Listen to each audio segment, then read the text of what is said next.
Wife, 44 female, cheated I 45 male, filed for divorce when I found out, and she tried to kill herself on New Year's Eve. So, where do I begin?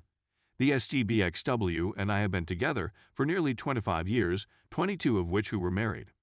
There had been no infidelities or major difficulties prior to this. We have 4 children, a set of 20-year-old twins, boy and girl, a 19-year-old son, and a 15-year-old daughter. I filed for divorce in mid-December and ordered her to leave our house and return to her parents. I received a number of phone messages, emails, and even handwritten letters from her apologizing for what she'd done, but I never responded in any way.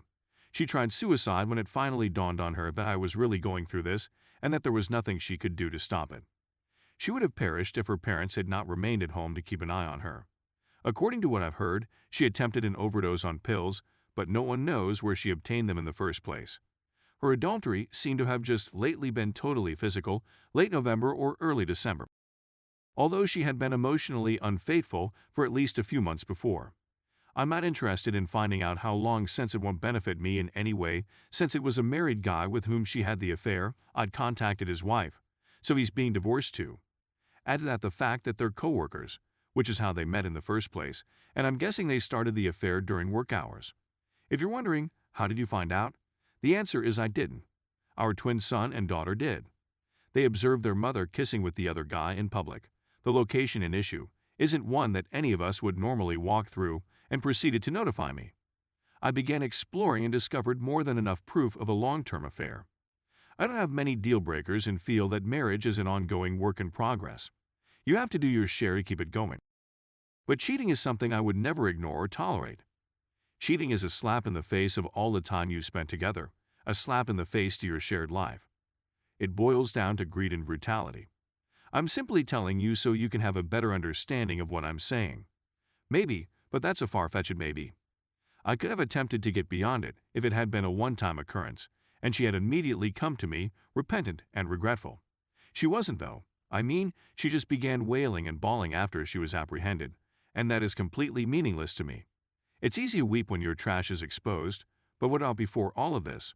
I've never observed anything apologetic or guilty about her. I just cannot live with such a person. When I informed the kids I was planning to divorce their mother, they were all supportive and understanding. Our youngest sobbed more than I did, but she assured me that I was doing in the best interests of all of us. She could ask if she could live with me, the other 3 having their own homes of their own will, and I assured her she didn't have to.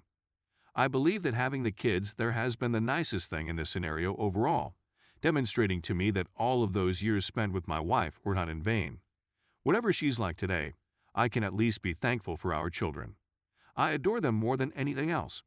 Unfortunately, almost everyone we know, with the exception of individuals who were my friends before they were family members, is attempting to get me to call off the divorce and speak to her, go to therapy, or some other foolishness, especially after the suicide attempt. Needless to say, all of those folks are on my, and I've stopped communicating with them in any way. Unfortunately, this includes my in-laws, whom I adored before anything occurred since I'm an orphan myself, and considered them as the family I never had. They attempted to contact me via their grandchildren, which has soured their plans to see their grandparents in the near future. The kids tell me they adore them, but they can't be around them right now because they're so domineering. They've also opted to remove themselves from their mother, but they're definitely still in contact. I'm in treatment myself, going through some counseling because I don't feel anything for what's occurred. When I think back on how I found out about all of this, I notice a lack of wrath and pain. My therapist believes I numbed myself on purpose to assist me get through this. I'm not sure.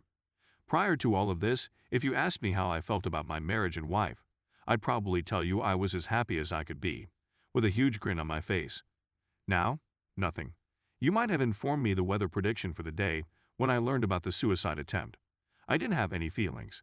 Personally, I don't think so. In a sense, I was outraged for what this might have done to our children, but her attempting suicide doesn't elicit a feeling from me. I'm not thrilled that she's recognized how badly she's damaged our lives, but I also don't feel any pity for her. I'm afraid not. It's only that when I look at the circumstance, I think yes, as well as, what does it have to do with meth? That's not how I am. Or at the very least, I don't believe I was like that before to all of this. And my therapist tells me that the numbness will pass, that it is a normal part of the healing process. Yet here we are, more than a month later, and I still have no feelings about what occurred. I'm not sure whether that's a good or negative thing. I guess I'll simply have to wait and see. In terms of the rest of my life, the people who have remained loyal to me are not allowing me to spend much time alone. They realize that I need time to myself now and again, but they don't want me to be alone for too long. Everything feels so different today. Now, my greatest worry is for our children. For the time being, they are maintaining their distance from her their own will. I didn't poison them against their mother or anything, they just don't want to speak to her. Our youngest has been the most affected by her mother's adultery, and I've been considering having her visit a therapist as well, if we can't settle this on our own. That our children responded so harshly to their mother's adultery is what truly disturbs me about the entire situation. I'd be lying if I said I wasn't relieved that they did respond adversely to it, since it shows that they realize that adultery is no laughing matter and that it can ruin marriages and families, as it has for us. But I'm concerned about the long term. Will they be able to move on from this? Will they ever have a physical bond with their mother? Will they recover? If any of you have been in a scenario similar to ours, please share your thoughts. Story 2. Do you think my wife cheated? Hello and welcome to everyone. I'm well known on Reddit, and honestly, the thought of making this post makes my stomach churn, but I'm looking for comments. Here's my tale. So I just resigned from my well-paying career in order to spend more time with my wife and children. With effect from next month, I'll be working for a reduced pay. The fact that my wife pushed me to do this further contributed to my belief that this was the finest chance. I'm a single mother of 2 children who has been out of work for a few weeks. Our minor disagreement last night was about the fact that we were not spending enough time together while taking advantage of our time off from work. Even though it wasn't a major disagreement, she got in her vehicle and drove away at 10:30 p.m. that night. At the time, I didn't think much of it. I assumed it was more of a distressing session she needed, which is entirely understandable. 3 hours later, she arrived at her residence. Fast forward to this morning. We didn't say much, but before she went for work, I told her that we shouldn't argue and that I cherished her. She didn't have anything to say, and it was almost as if she wasn't really there at all. When I requested for a kiss, she essentially pecked my cheek and walked away. For some reason, I felt a sinking sensation in the pit of my stomach, since this had never occurred before. She just updated her phones and is now using her old Android phone, which she keeps on her bedside. I felt bad for even contemplating glancing at her phone, but I decided to take a quick check over her Facebook messages to give myself some peace of mind.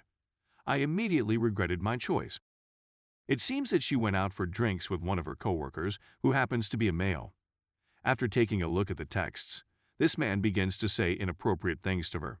Example, "You make me hard, you are gorgeous, and we are you," etc. She never even attempted to stop him. She seemed to be remorseful. This individual had been a source of contention in the past, but she informed me that she would speak with him and inform him of her marriage in order to convince him to cease. She clearly lied to me when she said that the situation had been resolved and that he had apologized. She also texted a photo of her to another coworker whom she refers to as her hubby. In addition to debt kissing emojis, I need to get some feedback before she comes home from work. What do you think it is? I'm well aware that I'm not the most romantic guy on the planet, but I've been emotionally accessible, a hardworking provider, and an incredible husband and father to my family.